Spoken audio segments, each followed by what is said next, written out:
I think in many ways it's the opposite, right?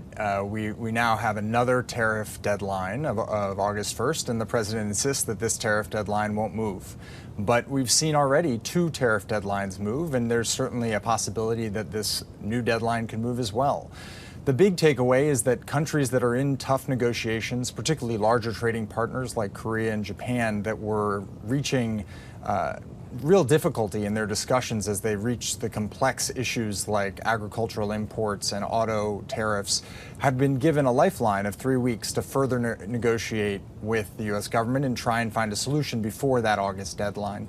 But overall, I think we need to be careful to be clear that the letters really were not news. Overall, they changed the tariff rate marginally in a few cases, with some going up and down, but they remain, reciprocal tariffs are not on the table right now and aren't scheduled to come on until August 1st. So what does this mean now for at least the rates that we've seen already negotiated, particularly Japan, South Korea? As you mentioned, they're kind of the same numbers that we saw Trump announce a couple months ago back on that Liberation Day. What has changed this week as that July 9th deadline approaches?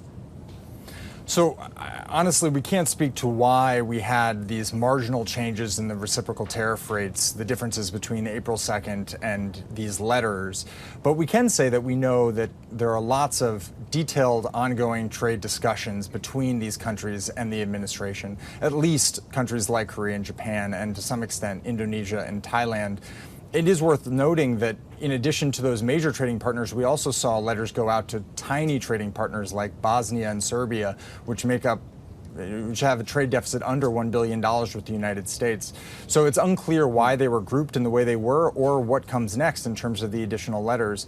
But with Scott Bessent saying that we're going to see 100+ letters over this week, we should expect to see them for most countries.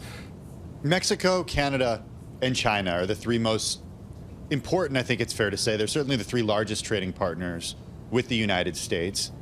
In a sense, are really the top 10 trading partners really the only ones that matter, Adam? Depends on what you mean, but I think overall for imports and the impact on U.S. consumers, it certainly is far weighted in the direction of those countries. But as you just highlighted, China, Canada, and Mexico are not part of this reciprocal discussion. Exactly. and have different dates, although now we have merged the China deadline to some extent with the rest of the world. Obviously, Canada and Mexico continue to move separately, and lots of attention going to those discussions, but they're happening quietly on the sidelines, and we don't have updates on where they stand. What about these rates on various commodities and pharmaceuticals that Tim mentioned at the beginning of the show? Trump said he planned to implement a 50% rate on copper, and then he also threatened this 200% tariff on pharmaceuticals. How different is that from what he had proposed previously? So we've been waiting to see where the administration was going to come out on these new sectoral tariffs, particularly related to copper, semiconductors, pharmaceuticals, and there are a handful of others, including on lumber, that we haven't heard about. The reality is that copper's probably at the lowest end of the spectrum. It accounts for about $17 billion in U.S. imports.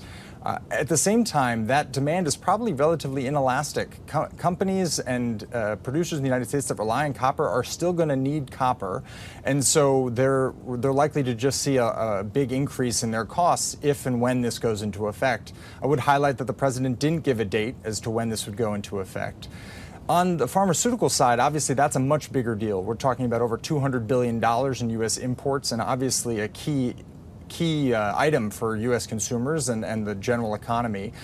But again, here we see a big number, 200+% threatened, but also the potential for a year plus of delay as he works with pharmaceutical companies to address the inequities that he sees in the market.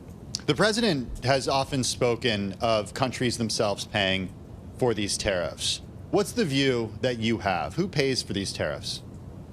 I think time and time again we've seen in the data that while there is some split going on, and it depends a bit on the product in question, overall consumers and importers are the ones paying that fee. And so at the end of the day, it accounts for an additional tax on consumers in the United States. And particularly for items like pharmaceuticals, where you're not going to have a lot of people who can go without. They're just going to pay higher prices.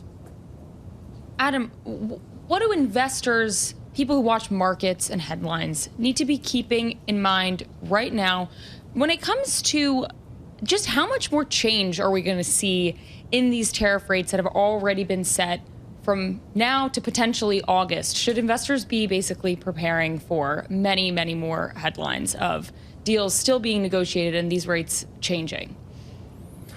Well, at the start, we're expecting these additional letters, and in those letters we could see different rates than we had seen originally from April 2nd. So that's something folks will have to take into account. But again, those don't go into effect in theory until August 1st. I say in theory because obviously the president has shown a willingness to adjust on the fly depending on what he sees both in the market and in his engagements with these countries. But I think the biggest takeaway needs to be the reality that what we're seeing today are not so much trade negotiations, but rather the implementation of tariffs and locking in those tariffs. In the few agreements we have seen between the United States and the UK and Vietnam, the administration successfully locked in tariffs at 10% for the UK and 20% for Vietnam, and potentially up to 40% for items that are transshipped.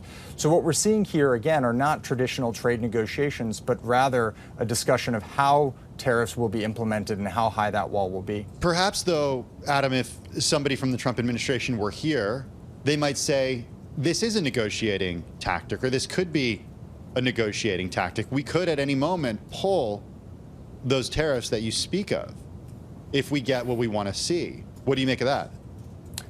So that's certainly possible, but I think what we've seen so far from the administration, and certainly from what the president has said, is a desire to reset the trading order and to do it via tariffs. And so while there's a possibility on the table that they could go in any direction they see fit, the reality seems to be that they want at least a 10% baseline on the table for most countries, and that in many cases it would be significantly higher. The question does become when those tariffs really start to bite in the economy as we move into the latter half of the year and into 2026. Will they be willing to kind of hold their nerve and continue those tariffs, or will we see them start to fall?